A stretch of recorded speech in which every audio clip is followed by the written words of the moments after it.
다니엘 8장 20절부터 27절 말씀입니다.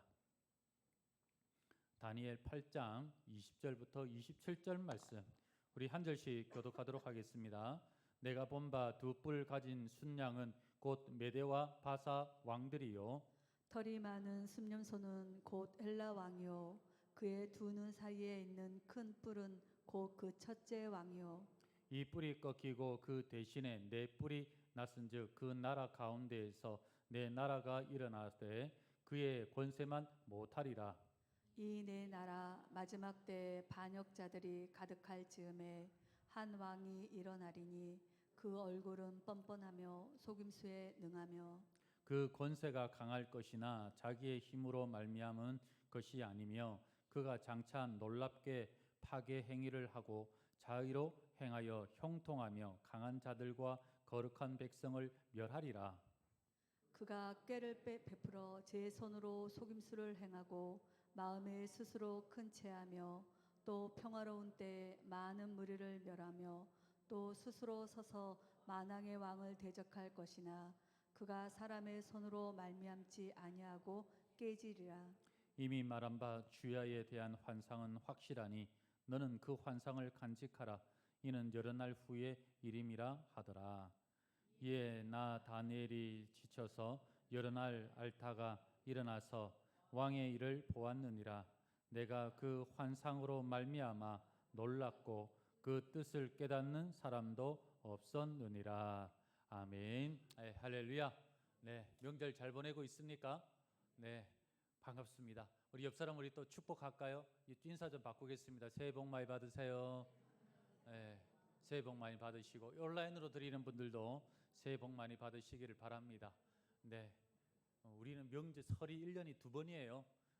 그래서 신년에 우리가 시작해서 혹시나 낙심하신 분이 있더라도 다시 구정을 지내면서 여러분들 다시 새로운 마음으로 올 한 해 시작하기를 바랍니다. 다니엘 8장은 또 환상의 이야기입니다. 딱 이야기 들으면 힘들어요. 무슨 말인지 몰라요. 7장에 나오는 네 마리의 짐승에 대한 환상이 8장에서는 좀 구체적으로 환상이 만들어졌다, 이렇게 이해하시면 됩니다. 그래서 7장에는 네 마리의 짐승은 바벨론, 페르시아, 그리스, 로마, 이 네 나라를 상징을 해요. 그러니까 큰 틀에서 이렇게 설명을 했고 8장에 와서는 그 나라들이 어떻게 세워지고 무너지고 제국이 어떻게 일어났다가 무너질지 그에 대한 이야기를 구체적이고 자세히 이야기를 합니다. 그래서 이 이야기를 통해서 우리 성도들에게 경고도 주고 그리고 위로도 주는 말씀이라는 거예요. 특별히 이 8장부터 쓰여진 언어는 히브리어입니다. 7장까지는 아람어, 지난주에 말씀드렸죠. 그래서 영어처럼 이해하시면 돼요. 모든 나라 사람들이 이해할 수 있는 언어로 쓰여졌지만 8장부터는 히브리어, 즉 이스라엘 백성들만 알아들을 수 있는 언어로 기록이 되어 있어요. 이것은 무엇이냐? 앞으로 변하는 세상 속에서 우리 믿음의 사람들이 어떤 자세를 가져야 할 것이냐를 이야기하는 그런 부분입니다. 그러면 8장의 이야기, 이 환상의 이야기와 그리고 그 해석에 대해서 제가 일러드릴게요. 아니 지난주에 해석을 이렇게 함부로 하면 안 된다고 그러셨지 않습니까? 그런데 아니 보면은 오늘 우리 읽었던 본문에 이미 해석이 다 나와 있어요. 천사 가브리엘이 나타나서 이거는 뭐고 설명을 다 해줬습니다. 그래서 그거를 제가 역사를 바탕으로 해서 설명을 좀 드리도록 하겠습니다. 환상의 내용은 두 가지입니다. 순양 환상과 순염소 환상이에요. 순양은 페르시아를 이야기하는 거고 숫염소는 이 그리스를 이야기하는 거예요. 오늘 말씀 보면 두 뿔 가진 순양이 있었다라고 하는데 이 두 뿔은 뭐냐? 하나는 메대와 파사라고 하는 이 두 나라가 있었는데 이 얘가 하나가 되어가지고 페르시아가 돼요. 그 이야기를 하는 겁니다. 그래서 이 페르시아, 특별히 파사의 고레스라고 하는 왕 들어보셨죠? 이 왕이 이 메대를 점령을 해서 하나로 만들어서 페르시아가 됩니다. 그 다음에 환상이 뭐냐? 순염소 환상이에요. 뿔이 하나가 있대요. 순염소가 어느 나라라고 그랬습니까? 그리스. 뿔이 하나인데 이 뿔이 누구를 이야기하느냐? 그리스의 알렉산더 대왕을 이야기를 합니다. 그래서 순양을 쳐부수겠다. 이거는 페르시아를 점령하겠다. 이 뜻이고요. 그러다가 이 알렉산더 대왕이 33살에 죽습니다. 그리고 난 뒤에 그 밑에 있는 장군이 7명이 있는데 서로 싸워가지고 4명만 남아요. 이 4명이 알렉산더가 지배했던, 그리스가 지배했던 나라를 4조각을 만들어요. 그래서 카산드로스라는 사람은, 장군은 지금 그리스 있는 그쪽, 그 다음에 리시마코스라는 사람은 아시아인데 우리나라 아시아를 말하는 게 아니라 소아시아라고 성경에 보면은 나오는 소아시아 있죠. 그쪽을 이야기하는 거예요. 그 다음에 셀레쿠소는 어디냐면은 지금의 그 시리아, 이란 요쪽 이야기하는 거고, 그 다음에 프톨로마이쿠스, 이름도 참 힘들어요. 좀 쉽게 만들어 놓지. 뒤에는 이집트, 팔레스타인 이쪽을 말하는 거예요. 그래서 이 이집트에서 누가 나옵니까? 우리가 잘 아는 클레오파트라가 나와요. 뭐 그런 이야기하면 또 시간 걸리니까 하여튼 간에 이렇게 하다가 특별히 셀루쿠스하고 이 프톨로마이쿠스가 싸우다가 누가 이기느냐? 셀루쿠스가 이겨요. 이게 점령을 합니다. 그래서 전체적으로 이렇게 4나라로 나눴다가 다시 하나가 되는 모습이 등장합니다. 그 이야기를 하고 있는 거예요. 그러다가 또 뭐가 나오느냐? 이 셀루쿠스라는 그 나라 밑에 후손 중에 안티오쿠스 에피파네스라고 하는 인물이 나와요. 이 사람은 좀 유명한 사람입니다. 에피파네스라는 뜻이 뭐냐면 신현현, 나는 신이다, 이런 뜻이에요. 조금 이제 미친 사람이죠. 근데 이 사람이 어떤 일을 하느냐? 유대를 점령을 해요. 예루살렘을 침공을 해서 성전에 뭘 하느냐 하면은 이 제우스 신상을 세워요. 그리고 유대인들이 가장 가증히 여기는 돼지 피를 성전에 뿌립니다. 그러면 난리 나겠죠. 그 다음에 성전에 있는 기병들 뭐 이런 물건들 다 빼앗아 가요. 그리고 여기에 머물지 않고 할례를 금지시키고 안식일을 지키지 마라. 뭐 이래야지 뭐 안식일이냐. 그 다음에 성경을 불태웁니다. 그리고 기원전 167년경에 이 예루살렘을 또 침공해 가지고 수만 명의 유대인들을 학살을 합니다.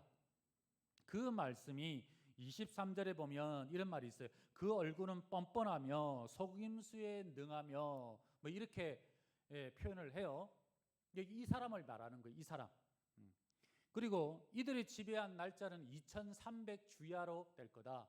그러니까 주야, 그러니까 반 나눠야 돼. 그러니까 3년 정도 돼요.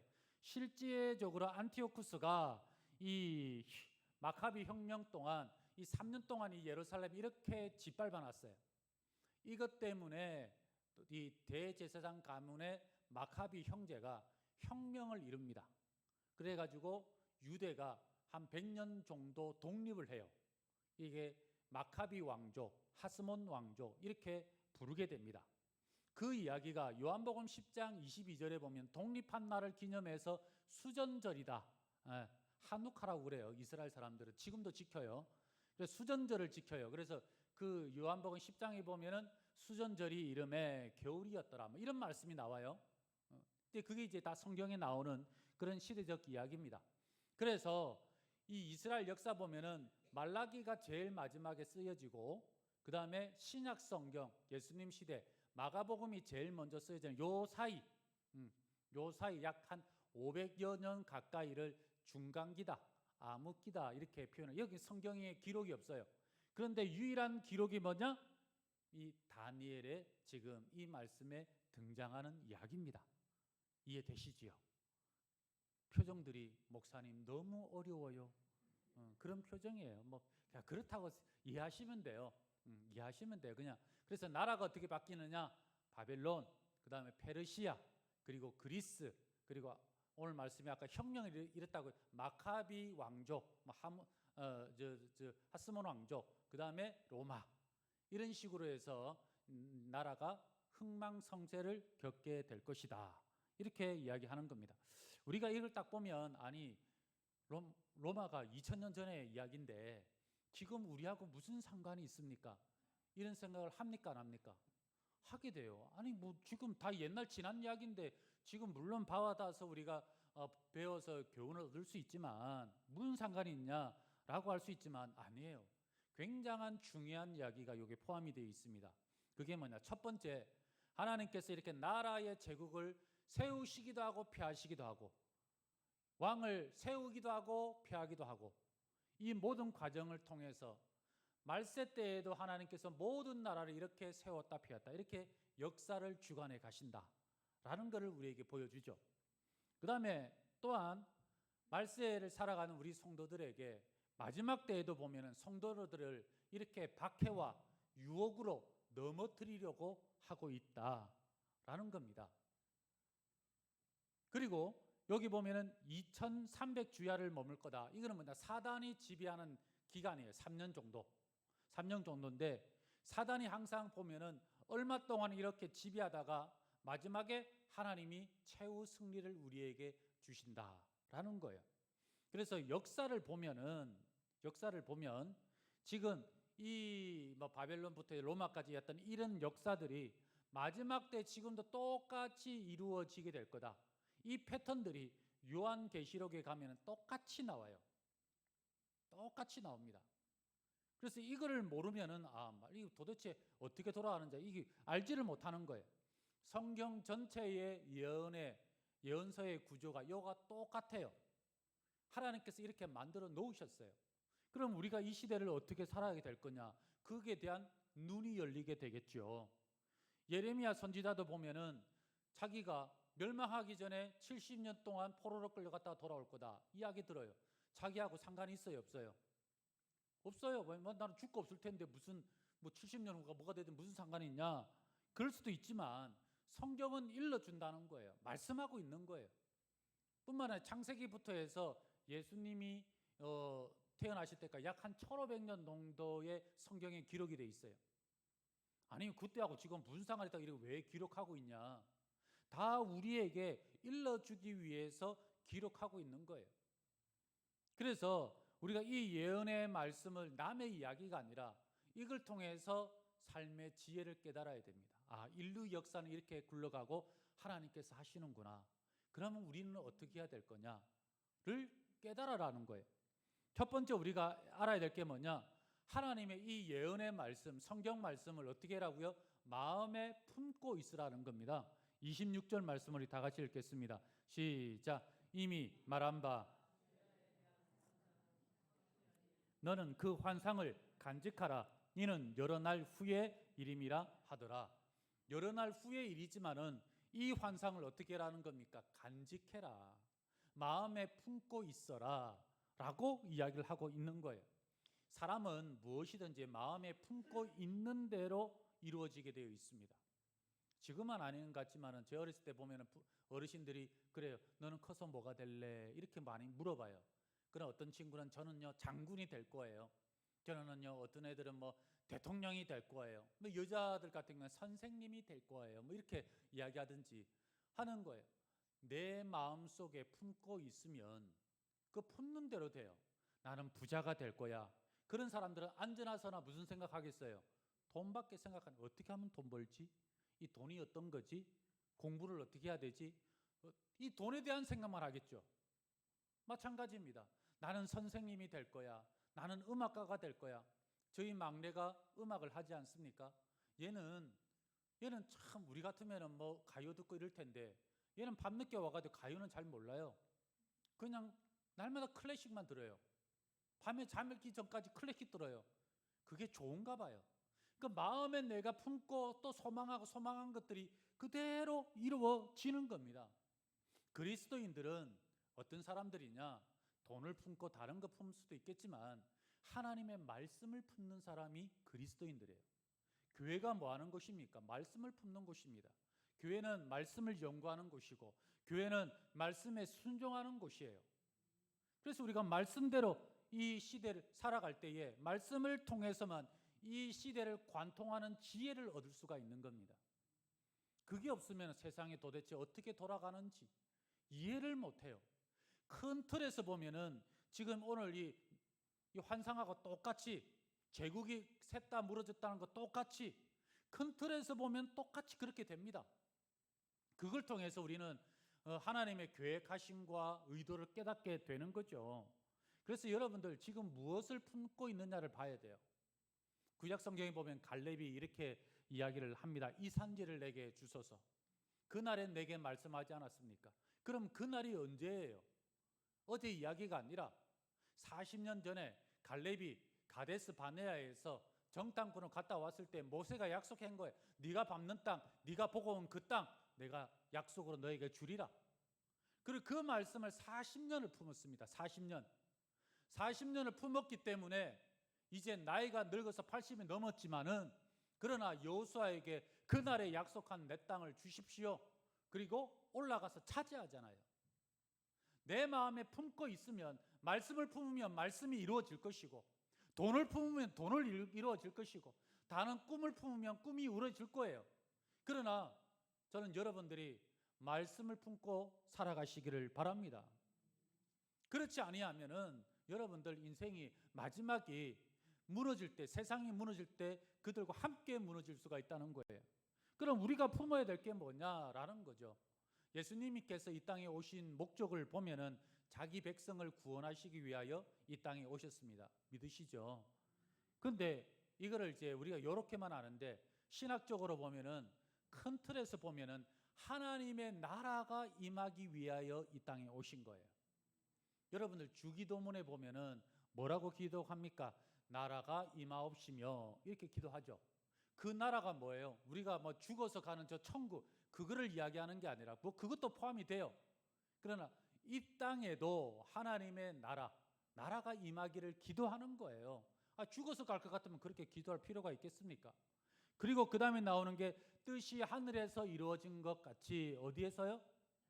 땅에서도 하늘나라에서는 이미 하나님의 권세로 다 뜻이 이루어져 있어요. 그것이 우리가 살고 있는 이 땅에도 이루어지기를 우리는 뭐 해라는 거야? 기도해라는 거죠. 하나님께서 원하시는 것은 뭐냐? 하나님의 나라가 이 땅에 임하는 겁니다.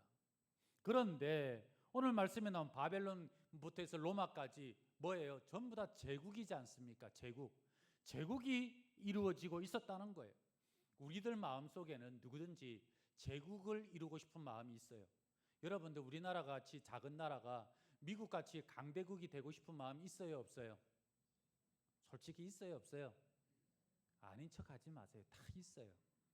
미국처럼 가게 보세요. 저 중국이 옆에서 와가지고 찔러대도 여러분들 뭐 우리 그런데 관심 있겠어요? 북한이 미사일 쏜다고 해서 우리 신경 쓰겠습니까? 오히려 막 한 번만 더 쏘기만 해봐. 우리 가만 안 둬. 이렇게 막 하고 진짜 말하고 싶은 건 다 하고 싶지 않아요? 안 그래요? 다 그래요. 뭐 일본 옆에서 계속 옆에 가서 찔러대고 깐족깐족거리잖아요. 그런 거 볼 때 막 가서 한 대 때리고 싶고 그런 마음 있어요, 없어요? 다 있어요. 그 우리들 마음에 이게 제국이 가지고 있는 특징이에요. 제국이 뭐 하는 것이냐? 자기 원하는 대로 이루려고 하는 게 제국이에요. 그래서 제국을 만든 거예요. 우리 4절 하반절 우리 다 같이 읽겠습니다. 시작. 그것이 원하는 대로 행하고 강하여졌더라. 지금 페르시아 이야기하는 겁니다. 이 페르시아 제국이 특징이 뭐냐? 내가 원하는 대로 하고 싶었던 거예요. 그렇지만은 내가 원하는 대로 하면 어떻게 돼요? 망하는 거죠. 망해버려요. 다니엘서도 보면은 다른 나라도 마찬가지. 다니엘서 11장 3절에도 이렇게 이야기합니다. 장차 한 능력 있는 왕, 이게 알렉산더 대왕을 말해요. 일어나서 큰 권세로 다스리며 뭐예요? 자기 마음대로 이게 제국의 특징이에요. 그러다가 33살에 죽어버렸어요. 그리고 11장 16절에도 이야기합니다. 오직 와서 치는 자가 자기 마음대로 행하리니, 여기 뭐 안티오쿠스 에피파네스가를 이야기하는 거거든요. 여기도 뭐예요? 전부 다 내 마음대로 하고 싶은 거예요. 그래서 한 거 다 하려고 하는 거예요. 이게 인간의 본성입니다. 여러분들은 안 그래요? 여러분들 돈 왜 벌려고 합니까? 돈 버는 게 뭐예요? 내 욕심을 이루려고. 돈 있으면 다 되니까. 학생들 공부 왜 해요? 공부 잘해가지고 그걸로 돈 벌고 뭐 하려고. 내가 원하는 걸 하고 싶어서. 그뿐만 아니라 사람들이 왜 권력을 얻으려고 합니까? 권력이라는 게 뭐예요? 내가 하고 싶은 걸 하는 게 권력이잖아요. 하고 싶으면 못하는 그거는 권력이 아니죠. 그래서 내가 하려고 하는 게 그 권력을 얻으려고 하는 이유입니다. 기도를 여러분들 왜 합니까? 기도에서 내가 원하는 걸 얻으려고 하는 게 기도죠. 그거를 우리가 다른 말로 기복신앙이라고 하는 게 아닙니까? 그런데 우리 그리스도인들은, 예수님을 믿는 사람들은 내가 원하는 게 아니고 하나님이 원하시는 것을 이루어가는 것, 이게 바로 하나님의 나라죠. 하나님의 나라는 하나님의 뜻이 이루어지는 나라가 아닙니까? 우리가 왜 기도해요? 내가 원하는 걸 이루는 게 아니라 기도를 통해서 하나님의 뜻이 이루어지기 위해서, 그래서 기도하는 거죠. 그래서 원함은 내가 주인인 거고 반대가 하나님이 주인이 되시는 것, 그거죠. 그래서 알렉산더나 에피파네스, 지금 안티오쿠스라든지 이 전부 다 내가 주인이었어요. 내가 주인. 이렇게 살다가 망하는 겁니다. 우리 느부갓네살 이야기 아시죠? 느부갓네살이 7년 동안 풀 먹으면서 그렇게 짐승처럼 살았어요. 그렇게 살다가 그가 어느 날 깨닫게 되죠. 그게 다니엘서 4장 35절 상반절에 있습니다. 다 같이 한번 읽도록 하겠습니다. 시작. 땅에 모든 사람들을, 하늘에 군대든지 땅에 사람에게든지 그는 자기 뜻대로 행하시나니, 여기 그가 누구예요? 하나님이죠.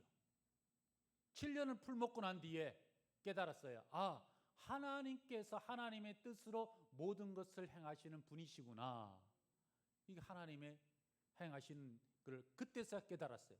깨닫고 나니까 그 다음에 36절에 총명이 다시 그에게로 돌아오느니라. 여러분들, 총명이라는 게 뭐예요? 지혜라는 게 뭡니까? 똑똑한 게 지혜가 아니고요, 하나님께서 하나님 뜻대로 행하신다라는 것을 깨닫는 것, 역사라고 하는 엄청난 이 역사 속에서 하나님이 행하시는 것을 발견하는 것, 이게 바로 지혜고 이게 바로 총명이에요. 바로 이것을 깨달아야 된다라는 겁니다.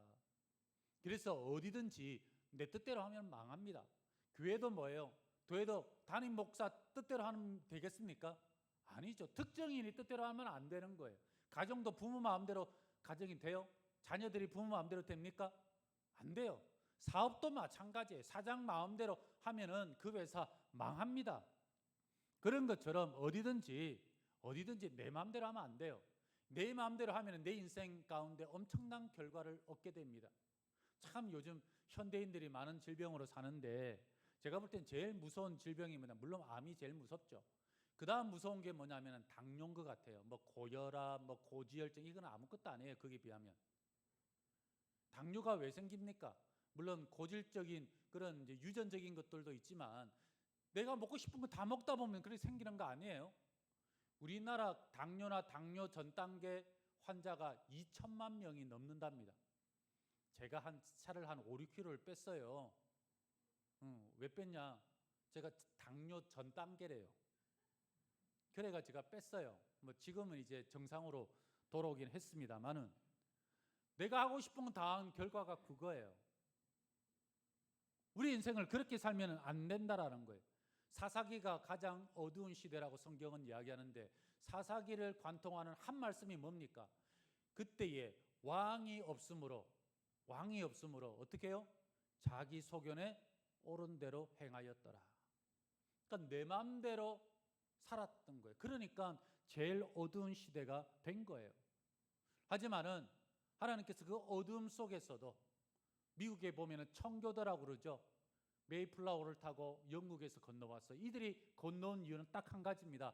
나 못 먹어도 괜찮고 못 살아도 괜찮고 그렇게 화려한 옷 안 입어도 괜찮습니다. 딱 한 가지, 신앙생활만 마음껏 좀 해보고 싶습니다. 하나님을 원없이 경배했으면 좋겠습니다.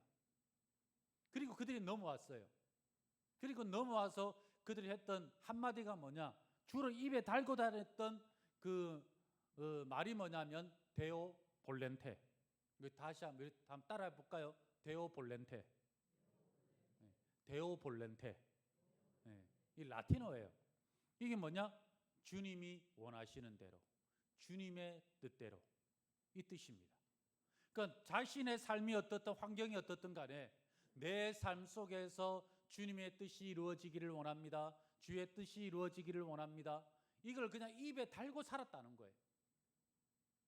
그러면서 하나님의 뜻의 모든 것들을 의지하고 맡기고 이루어지기를 소망했던 그런 시대, 그런 삶을 살았던 거 아니겠습니까? 정말 이 시대는 어때요? 아버지가 없는 시대, 하나님이 없는 이 시대. 이 시대에 우리가 해야 될 게 뭐예요? 마음속에 뭘 품으라고요? 말씀. 다니엘처럼 계시를 품고 죽을 때까지, 주님 부르실 때까지 이거를 품고 살아가라는 겁니다. 그러면 우리가 말씀을 품는 삶은 어떤 삶이냐라는 거예요. 어떤 삶을 살아야 될 거냐? 요한계시록 마지막에 보면은 이 마지막에 혼인잔치가 나옵니다. 예. 혼인잔치에 나올 때 신부가 나와요. 신부는 어떻게 준비가 되어야 되느냐? 보면은 정결한 모습으로 신부가 준비되어야 되는 이야기가 나와요. 요한계시록 19장 8절 한번 다 같이 읽겠습니다. 시작. 그에게 빛하고 깨끗한 세마포 옷을 입도록 허락하셨으니 이 세마포 옷은 성도들의 옳은 행실이로다 하더라. 혼인 잔치날 신부가 갖춰야 될 옷이 세마포인데 그 세마포 옷이 성도들의 옳은 행실이다라고 이야기를 하고 있습니다. 더러운 세마포가 아니라 깨끗한 세마포로 혼인 잔치를 준비해라는 거예요. 오늘날 교회가 할 일이 뭘까요? 시간이 지나면서도 오늘 말씀에 나오는 것처럼 이 안티오쿠스가 와가지고 박해하고 괴롭히고 성전을 더럽히고 했던 것처럼 지금도 여전히 박해를 받든지 아니면은 유혹에 넘어가든지 이 두 가지가 거세게 밀려오고 있습니다.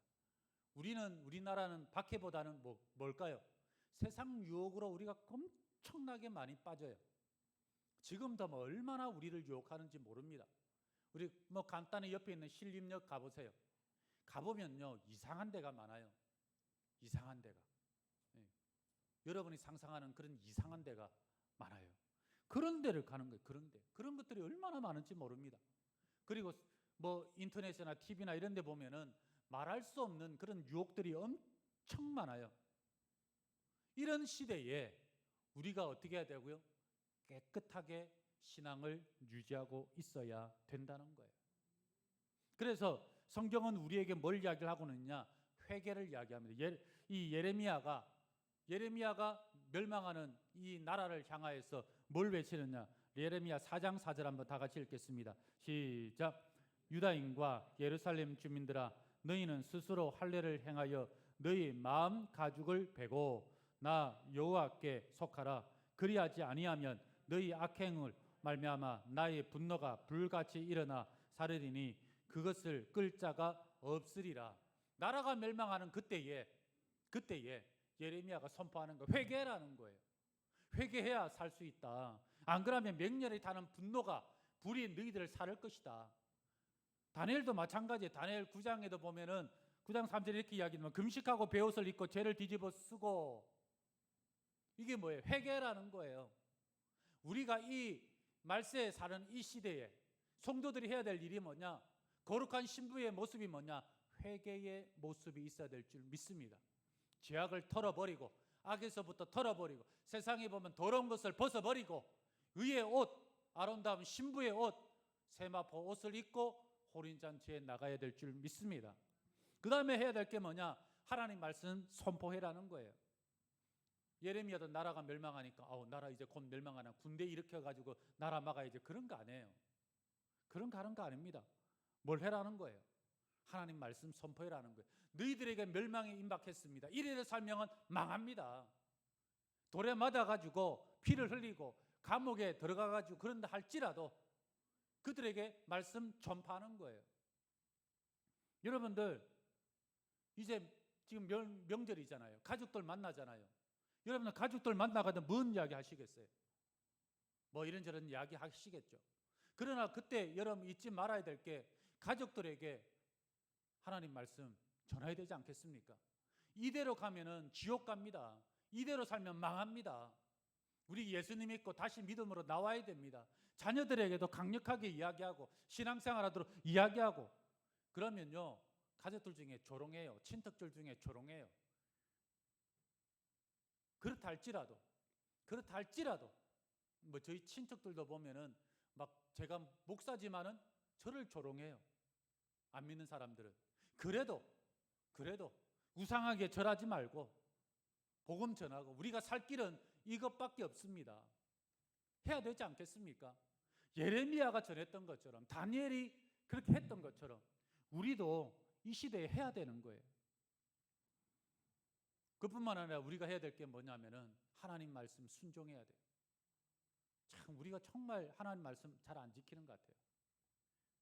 우리 지난 금요일 날 말씀 전한 게 십계명 이야기를 했습니다. 우리나라 사람들이 제일 많이 하는 게 뭐냐? 거짓말을 제일 많이 해요. 속으로 에이 목사님 거짓말하지 마세요. 이렇게도 여기 있을 정도로 우리는 둘러댄다고 이야기하죠. 하얀 거짓말 라면서 아유 지혜롭게 그냥 잘 둘러대야지 뭐 이렇게 표현해요. 여러분들 거짓말을 왜 합니까? 내 이익을 위해서, 손해보지 않으려고. 거짓말을 하면은 위기를 모면할 수 있으니까. 거짓말을 하면 나는 의로운 사람이라고 내를 포장할 수 있으니까. 나의 유익을 위해서 거짓말을 우리가 너무 많이 해요. 하면서도 양심의 가책 하나도 안 느낍니다. 세상 모든 사람들이 다 거짓말해요. 세상 모든 사람들이 다 그렇게 살아요. 그렇게 살더라도 우리는 어떻게 해야 돼요? 우리라도 거짓말 안 하려고 손해가 되더라도 힘써야 되지 않습니까? 제가 동사무소에 교회 일로 서류 떼려고 가서 1시간을 앉아 있었어요. 보면서 정말 우리 사회복지사 그쪽에 계신 분들이 정말 제가 막 가슴이 아플 정도로 안타까워요. 근데 와가지고 자기에게 뭐 이렇게 복지 혜택 달라고 막 이야기하는데 세상에 얼마나 거짓말을 대놓고 뻔뻔하게 그냥 안색도 안 바라고 하는지, 그냥 이미 친도 안 바라고 거짓말을 해요. 자기가 재산이 있어서 복지에서 탈락이 됐으면 이거 자기 거 아니래요. 제가 봐도 이거 자기 게 맞는데 왜 아니겠어요? 그런데 아니면 끝까지 우기면서 왜 안 주냐? 제가 볼 땐 그분들 정말 불쌍할 정도였어요. 불쌍할 정도. 여러분들 혹시나 우리가 그러고 있지 않습니까? 우리 그러면 안 돼요. 그렇게 살면 안 돼요. 1907년도에 평양 부흥 대부흥을 있을 때 어땠느냐? 그때 막 주일날 되면 이 시장이 문을 닫았대요. 왜? 교회 다니는 사람들이 시장에 안 나오니까 주일 지킨다고. 그러면서 그때 뭐가 있었냐면 그리스도인들이 돈을 빌리면 차용증을 쓰잖아요. 그런데 그리스도인들은 차용증을 안 써도 돈 빌려줬대요. 와, 뭐 이런 일이 다 있나? 그럼 안 갚으면 어떻게 하나? 세상 사람들은 차용증 쓰고도 시침이 떼고 돈 안 갚았는데 그리스도인들은 차용증이 없어도 이자까지 다 쳐가지고 다 갚아줬다는 거예요. 그러니까 차용증보다 더 확실한 증거가 그리스도인. 그러니까 차용증 없어 그냥 돈 다 해줬다는 거죠. 이게 그리스도인의 모습 아니겠어요? 그런데 우리는 너무 거짓말을 뻔뻔스럽게 당연하게 우리가 이것만 하겠습니까? 그 외에 우리가 뭐 회개해야 될 게 얼마나 많겠어요? 그렇게 살아왔다는 거예요. 그러면 안 됐다는 거죠. 저 우리 성도님들이 정말 달라지기를 소망합니다. 말세를 내다보고 인생을 살면은 우리의 행실이 달라질 줄 믿습니다. 그 다음에 또 해야 될 게 뭐냐? 기도해야 된다는 거예요. 기도. 우리나라 한국교회가 많이 욕먹는 이유 중에 하나가 교회가 정치 집단화된 거예요. 뭐 보수든 진보든 간에 정치 집단화 돼버렸습니다. 왜 사람들이 광장에 나가지고 촛불을 들고 뭐 태극기 들고 왜 광장에서 교회가 정치를 합니까? 왜 목사가 나가서 정치를 왜 하겠습니까? 이유는 간단해요. 사람을 못 세웠기 때문에 나가는 겁니다. 사람이 진짜 있으면 나갈 이유가 없겠죠. 사무엘은 나가서 정치를 했습니까? 안 했어요. 기도했어요. 그럼 누가 나갔느냐? 다윗을 세워서 다윗을 통해서 정치를 했어요. 하나님 말씀에 세워진 사람, 하나님 말씀으로 믿는 그런 의로운 자가 나가서 정치를 했어요. 여러분들이 나가서 정치할 수 있어요. 그렇지만 제가 가서 정치를 할 수는 없는 거죠. 교회가 가서 그리스도의 이름으로 정치하면 안 되겠죠.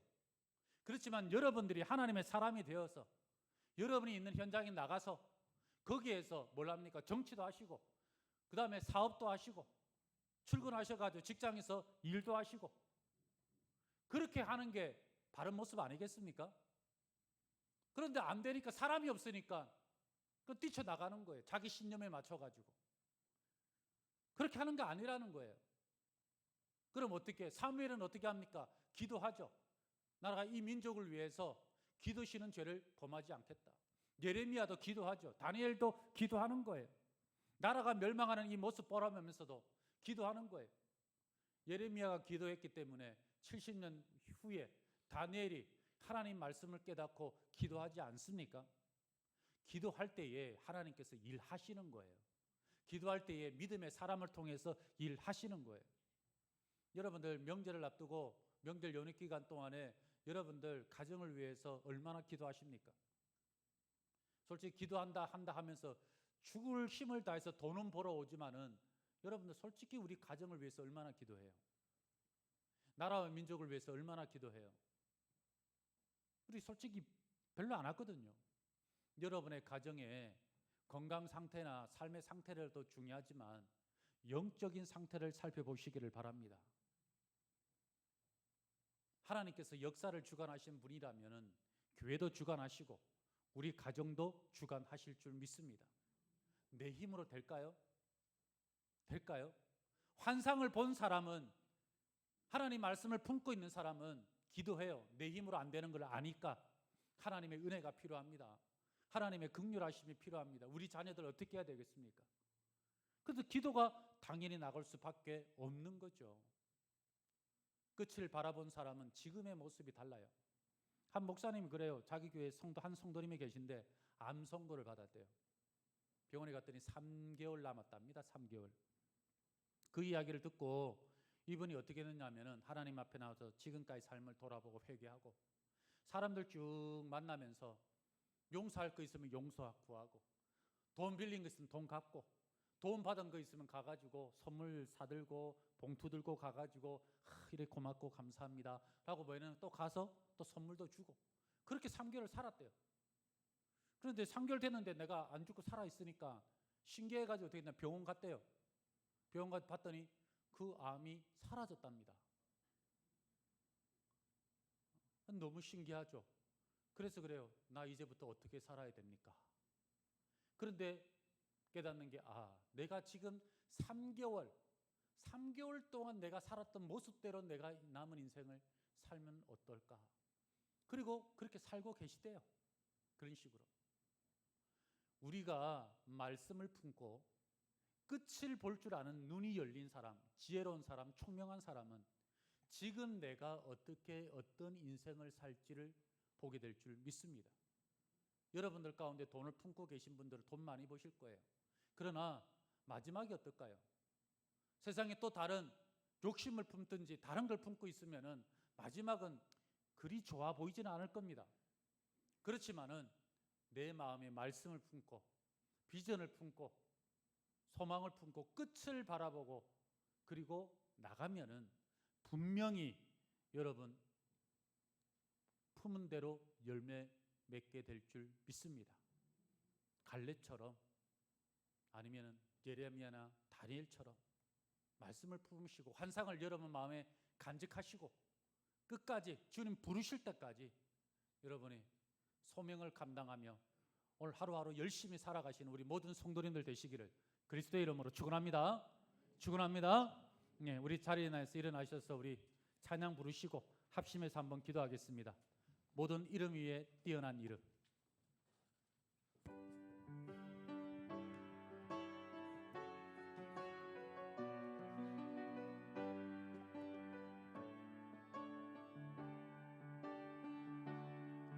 모든 이름 위에 뛰어난 이름 예수는 주 예수는 주 모든 무릎 꿇고 경배를 드리세 예수는 만유의 주님 예수는 주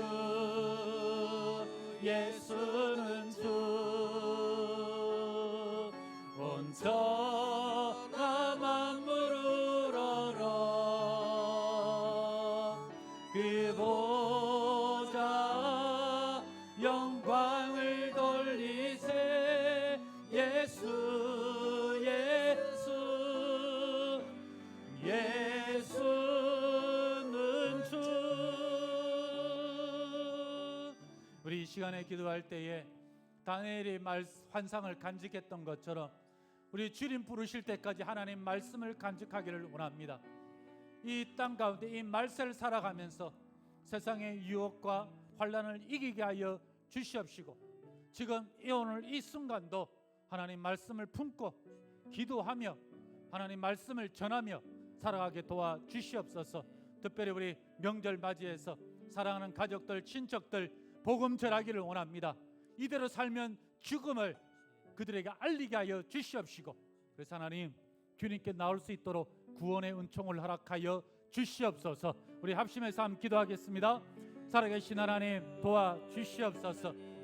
말세를 사는 이때에 우리 하나님 말씀을 품고 주님의 재림을 사모하고 주님 나아갈 수 있도록 도와주시옵소서.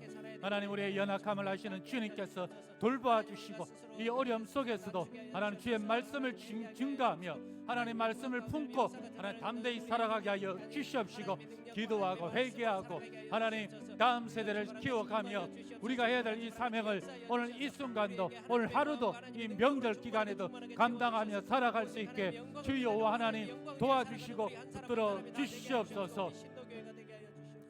살아계신 하나님, 다니엘처럼 주님께서 우리에게 주시는 이 말씀, 내 마음에 말씀을 품고 살기를 원합니다. 네, 갈렙처럼 정말 이 말씀이 품었던 이 말씀이 이루어지기를 원하오니 주여 축복하여 주시옵시고, 주님 마지막 날까지 우리 생명 다할 때까지 하나님 말씀을 품고 말씀을 전하며 사명 감당하며 오늘 하루를 살아가는 믿음의 역사가 있게 하여 주시옵소서. 특별히 명절을 맞이하여서 사랑하는 우리 가족들, 형제들, 하나님 주님 떠나 있는 우리 자녀들 다시 복음을 전하고 이대로 있으면 죽는다라는 것을, 이대로 있으면 망한다라는 것을 알리고 하나님 구원의 길로 나올 수 있게 하나님 담대히 복음을 전하게 도와주시옵소서.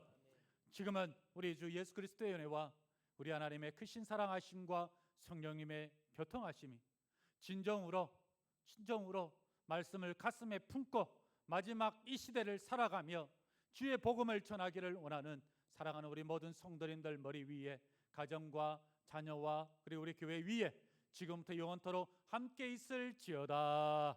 아멘.